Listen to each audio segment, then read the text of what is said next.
নমস্কার, আমি মুকেশ সাউ।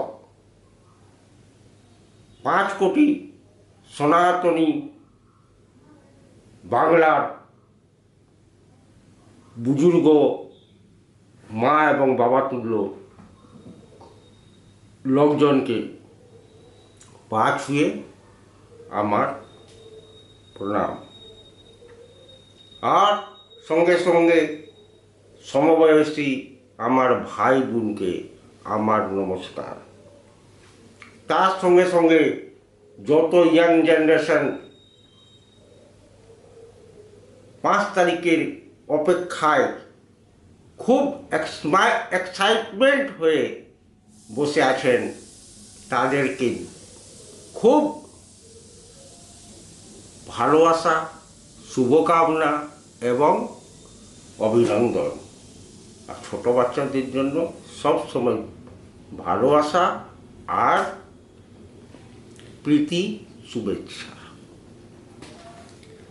এবার আসছি আমি নিজের আজকের ভিডিওর টপিকসে। আজকে আমি চিন্তা করছিলাম, এই ম্যাডাম সিএম নাকি ভারতের স্বরাষ্ট্রমন্ত্রীর উপরে কেস করার ধমকি দিয়েছে। কি হয়ে গেছে আপনার ম্যাডাম সিএম? ক্ষিপ্ত হয়ে গেছেন কি? একটা ক্রিমিনাল মাইন্ডেড আপনি সিএম, আর সেও আবার 5 দিন বা 8 দিনের জন্য। আপনি স্বরাষ্ট্রমন্ত্রীকে, অমিত শাহজিকে বলছেন আমি কেস করব। আমি বলবো আপনি কি কি করেছেন, শুনুন তাহলে। আপনি নিজের পোষ্যপুত্র শেখ শাহজাহাঁকে বাঁচাবার জন্য সুপ্রিম কোর্টে 15টা উকিল দাঁড় করিয়েছিলেন কপিল সিব্বলের নেতৃত্বে। আর টোটাল পয়সা বাংলার খাজানা থেকে চেক কেটে আপনি দিয়েছিলেন। সেই টিমকে প্রত্যেক দিন আপনি 15 কোটি টাকা দিতেন ওই ক্রিমিনাল,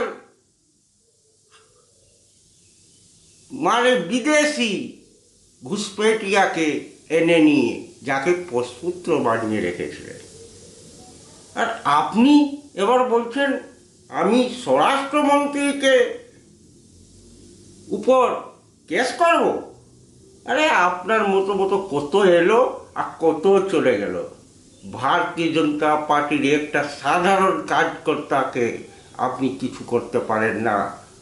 করাতে পারেন তো নিজের ওই গুন্ডা মাফিয়া, ওই ঘুষপেটিয়া রোহিঙ্গা থেকে রাতের অন্ধকারে মার্ডার করাতে পারেন, আর ওর বেশি কিছু করতে পারেন না। আর ওইটাও 5 তারিখে পারবেন না। বুঝলেন ম্যাডাম সিএম? এইসব চমক দমক খুব দিলেন 15 বছর, আর দিবার চেষ্টা করবেন না।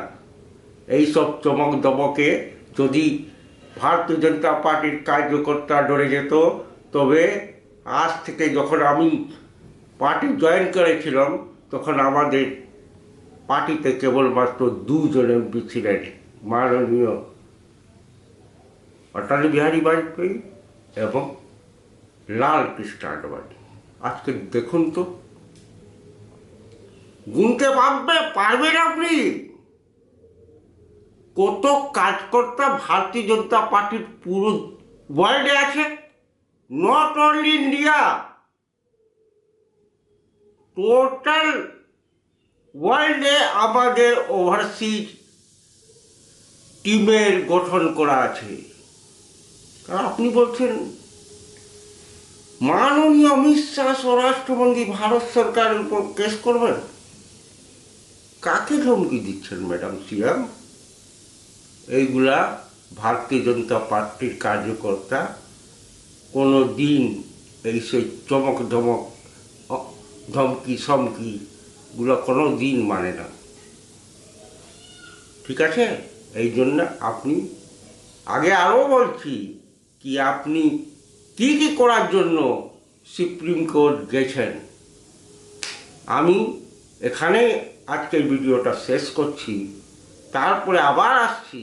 আপনি কত পয়সা বাংলার সেই কোষাগার থেকে বার করে মোটামুটি 1,000 কোটি টাকা আপনি দিল্লির উকিল টিমগুলোকে দিয়েছেন, আর তাতেও আপনি মনে হয় কাটমানি নিশ্চয়ই খেয়ে হবে। এটাকে বিনা কাটমানি তো আপনি থাকতেই পারেন না। এই বলে এই ভিডিওটা এখানেই শেষ করছি। ভারত মাতা কি জয়, বন্দে মাতরম, জয় শ্রীরাম। আপনাদের থেকে অনুরোধ করব, আমার ভিডিও ইউটিউবেও আসে, ফেসবুকেও আসে, ইনস্টাগ্রামেও আসে, সব জায়গায় গিয়ে নিয়ে বেশি সাবস্ক্রাইব করুন, লাইক করুন এবং শেয়ার করার অনুরোধ করছি। প্রণাম।